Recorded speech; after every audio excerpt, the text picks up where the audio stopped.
While many people have been dissecting the power struggles and growing fissures within the Labour Party, it might instead be timely to concentrate on what their senior figures all have in common.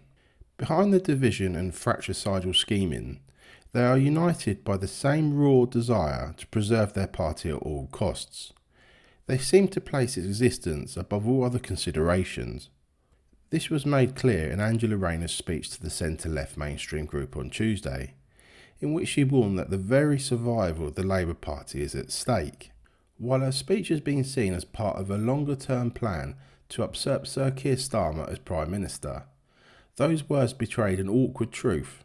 Rayner appears to have the same priority as her leader, to prevent Labour fragmenting and to staunch the flow of support towards the Greens, which now caters to both the hard left and the Muslim vote.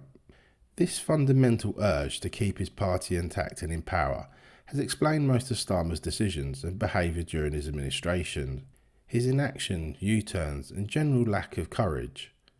It was on show yesterday during PMQs when, in relation to Nick Timothy's remarks on the Muslim act of mass prayer in Trafalgar Square being an act of domination, he urged Kemi Badenoch to sack as Shadow Justice Secretary. Instead of responding to Timothy's legitimate and plausible concerns, Starmer sidestepped their substance altogether, instead accusing the Conservatives of having a problem with Muslims. In effect, the Prime Minister was playing the Islamophobia card. And why wouldn't he? This is the man who, no matter how much he tries to repackage it as an anti-Muslim hostility, is still keen to endorse the whole concept of Islamophobia. In essence, this is the belief that criticism of any one Muslim is unacceptable, because being offensive or hurting people's feelings is a grievous sin. Just wait and see how this rebranded definition will be weaponised with growing frequency and intensity.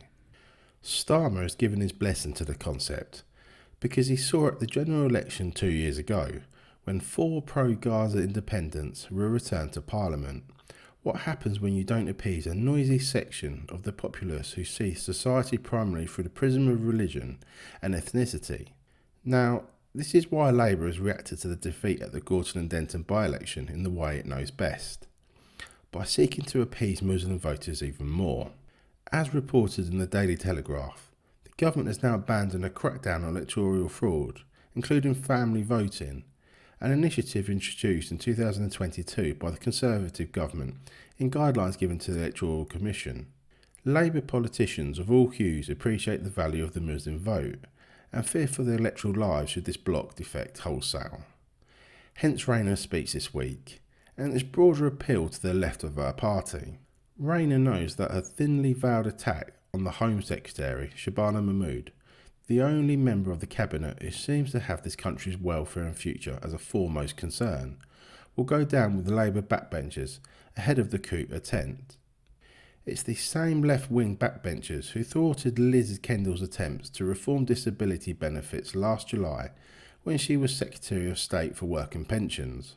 It's this coterie of the economically illiterate and emotionally incontinent who will also seek to prevent her successor, Pat McFadden, from trying to reduce the escalating and unsustainable welfare bill, all because they think it's uncaring to cut payment to thousands who've diagnosed themselves as anxious, or to others who are gaming the system. It's the same left of the party who, following Rayner's speech, are set to push Starmer into a U-turn on immigration. At the moment, it looks likely that the Prime Minister will bow to pressure and water down Mahmood's plan to make it harder for 1.6 million migrants to stay in the UK. Mahmood describes her reforms as essential to avoid a drain on our public finances. Yet, what does the Labour Party know or care about finances, or social cohesion, given that all it seems to do is constantly surrender to sectarian interests? Whether left, right or centre, all the Labour Party appears to care about is itself. The longer the Labour Party remains in power, no matter who leads it, the further we will go down the road to financial ruin, and the deeper we will fall into the quagmire of social disintegration. Thanks for watching, guys. If you want more honest political commentary and don't want to miss what's really happening behind the headlines, hit that subscribe button and drop your thoughts in the comments below.